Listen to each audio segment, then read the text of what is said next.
and she asked me if I wanted some milk for my tea. And I said, yes, please. And I did. And I gave it back to her, and she went, completely drained it. And then she told me which of the cookies I should eat in which order and which ones tasted best dipped in tea. So I did that, and I ate 3 cookies. And then she asked me if I was done with my cookies. I said, yes, I think I am. And she went, totally taking advantage of the Diet Tuesday exception. But then I think she felt bad about my cookieless state, so she went off into the forest and she found me a branch of what they call browse on their lexicon board, which is just, she brought me a stick with a bunch of leaves on it that she carefully picked out. I saw one of the scientists eat a leaf, decided, I really hope she wasn't faking it, and ate my browse because it seemed only polite. But I didn't die, but I have to tell you, it would have been better with olive oil. Then Pam Anisha said, did you have boiled eggs for breakfast? And I said, no, I didn't. But I did yesterday.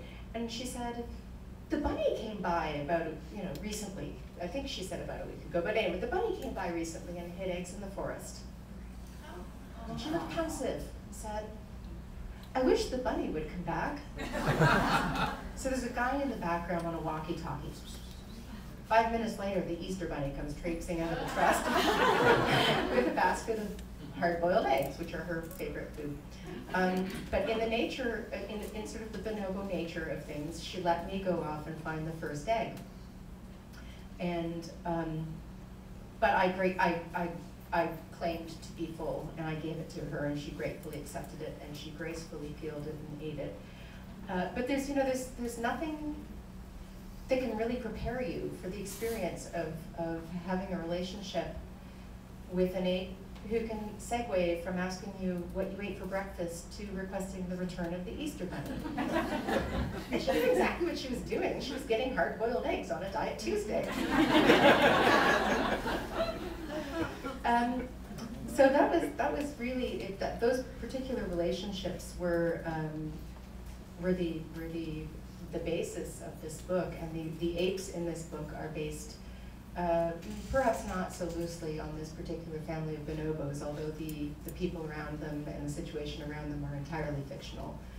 I am contrasting the way people treat people with the way bonobos treat bonobos, and also, looking at the way that instant media has changed the way that we treat each other.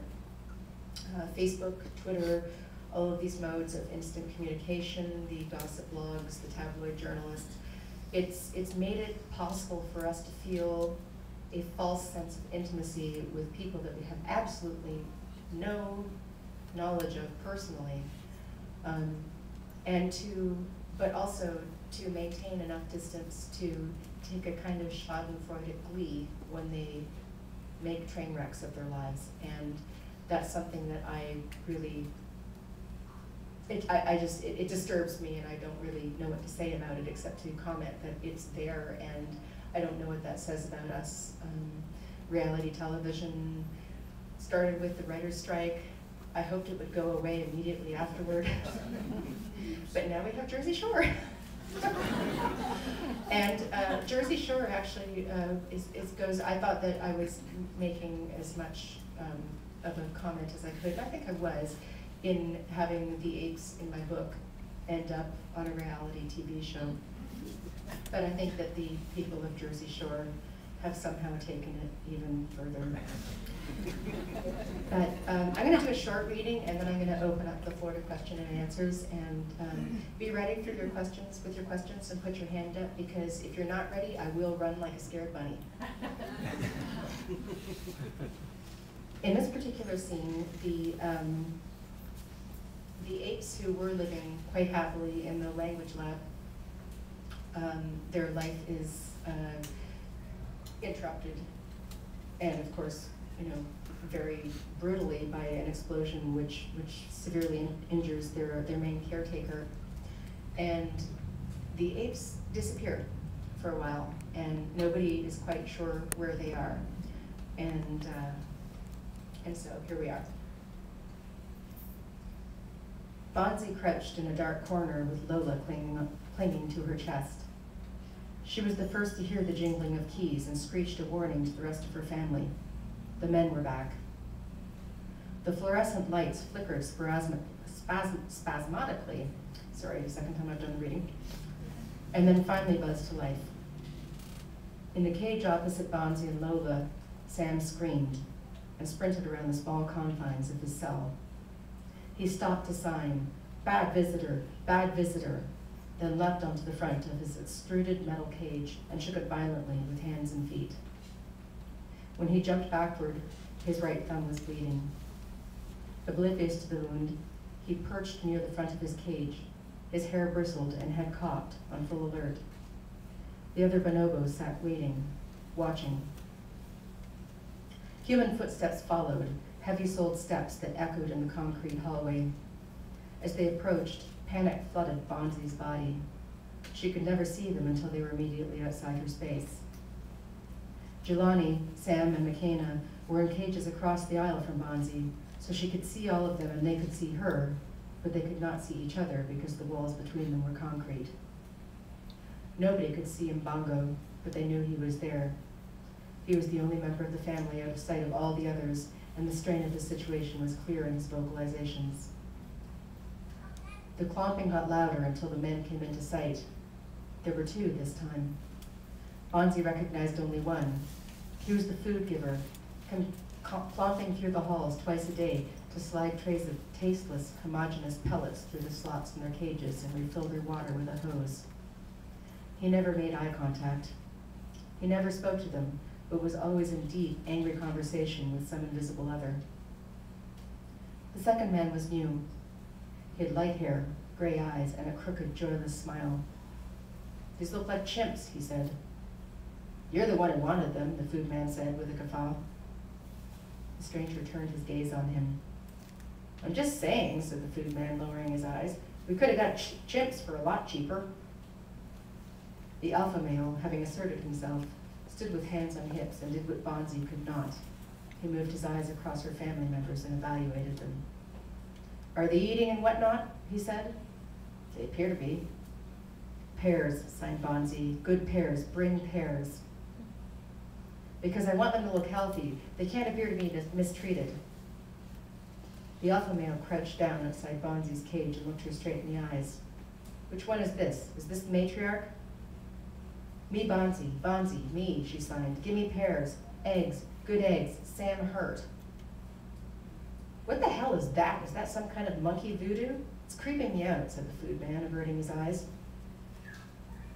Bonzi held the alpha male's gaze and raised her left hand in a fist, which she flicked off her ear. Then she bounced her pointed index finger off each other in front of her chest. "Shut up, Ray, she's trying to tell us something." "Sam hurt," repeated Bonzi more urgently. "Sam hurt. Need good pears." "What the hell is she doing?" said the non-dominant. The alpha continued to watch Bonzi, who repeated her assertions in ever more urgent motions. "She's saying something." "What?" "I don't know." "Bonzi, out, key, gimme, hurry, you." The non-dominant's voice rose. "I don't like it. It's not right. Are these things even natural?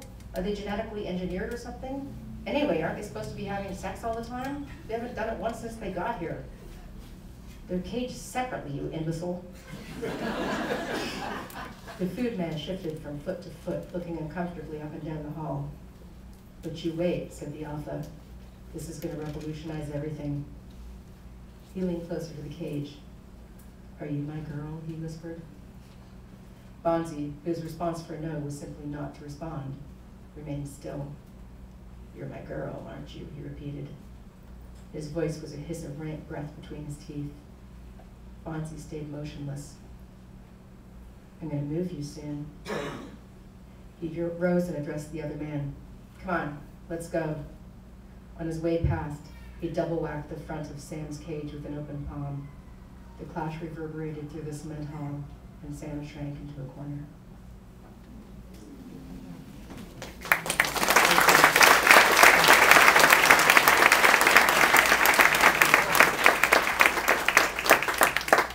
So anybody anybody have any questions before I go bounding off like a scared bunny? Yes?